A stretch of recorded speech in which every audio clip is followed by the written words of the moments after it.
राधा रानी को समझने के लिए उसका भाव चाहिए। एक बार एक आदमी व्यक्ति गृहस्थ वाला ये बीच में घूम रहा था। सी बीच होता ना, बीच के किनारे रेत में घूम रहा था और परेशान था। उसका पैर किसी हार्ड चीज़ पर अटक गया, रेत में फंस गया कहीं पर। तो उसने जब उसको पैर को निकाला और देखा ये किस्मत का पैर, तो पता चला ये तो अलाउद्दीन का चिराग है। उसने अलाउद्दीन का चिराग पहले सुना भी था, उसके बारे में मालूम भी था कि इसको घिसूँगा तो इसके अंदर से जिन्न निकलेगा। वह गृहस्थ था। एक स्त्री को कैसे खुश किया जा सकता है, किस चीज़ से उसे सुख मिलता है, किस चीज़ से उसे दुख मिलता है, उसको कभी समझ में नहीं आया। क्योंकि उसकी पत्नी कभी किसी चीज़ से खुश होती थी, कभी किसी चीज़ से दुखी, कभी किसी चीज़ से खुशी होती थी तो कभी उसी चीज़ से दुखी होती थी। उसके समझ में नहीं आया था कि क्या करूं, कैसे करूं कि मेरी धर्मपत्नी मेरे से जो भी मैं करता हूं उससे खुश नहीं है। तो जिन्न ने कहा कि देख, ये प्रश्न का उत्तर मैं क्या, मेरे भगवान भी नहीं दे सकते हैं। इस प्रश्न को भूल जा, तू कुछ और चाहिए तो बोल। फिर उसने कहा कि ऐसा करो कि तुम एक ग्रेटर नोएडा से दिल्ली एयरपोर्ट तक एक ब्रिज बना दो। जिन्न बोला, तुझे पता है ब्रिज बनाने में कितना एनर्जी, टाइम, खर्चा, कितना संसाधन, कितना सामान, लोहा लक्कर, इतना लंबा ब्रिज सैकड़ों किलोमीटर है। गृहस्थ बोला,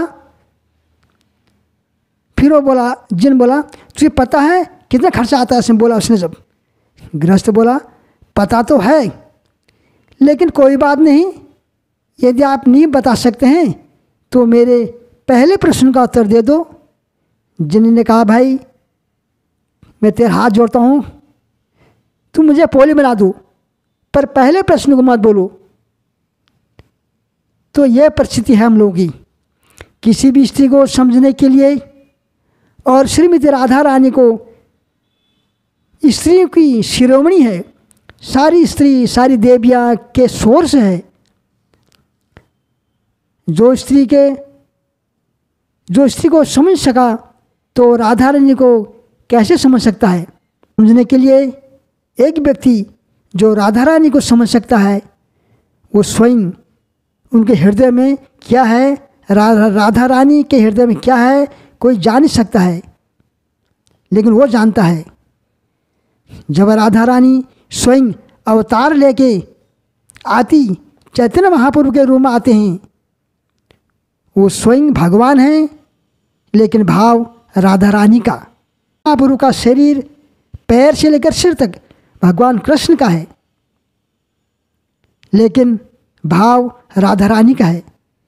जब चैतन्य महाप्रभु के रूप में कृष्ण और राधा रानी अपने हृदय की बात, अपने हृदय को खोल कर रखती हैं, तो आम आदमी अपने घर में 50 साल शादी हुए अपनी पत्नी को नहीं समझ सका तो राधा रानी को कैसे समझेगा। भूल जाओ राधा रानी को समझने में। चैतन्य महाप्रभु ने अपने अनुयायियों को राधा रानी अपने मन की बात, अपने हृदय को खोल कर रखती है।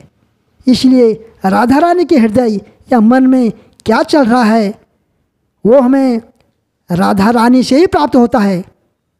जगह जगह कृष्ण मंदिर बहुत हैं, उनमें राधा रानी कृष्ण के मूर्तियां भी हैं, लेकिन उनको कोई नहीं जानता है। लेकिन कृष्ण को तो थोड़ा थोड़ा जानते हैं, माखन चोर वगैरह वगैरह। जो व्यक्ति शरीर को समझता है वो शरीर से शरीर का संबंध को ही समझता है। आत्मा को जो समझता ही नहीं वो आत्मा से परमात्मा का संबंध नहीं समझ सकता। इसलिए जब शुरू में राधा कृष्ण मंदिर बने तो लोगों ने प्रश्न किया, कौन है ये राधा कृष्ण? थोड़ा बहुत कृष्ण जानते ही हैं, सुना था नाम, लेकिन ये राधा रानी कहाँ से आ गई, कौन है ये? क्योंकि पुराण उपनिषद भागवत में राधा रानी का डायरेक्ट इन्फॉर्मेशन नहीं है, इसलिए लोग राधा को नहीं समझ सकते हैं।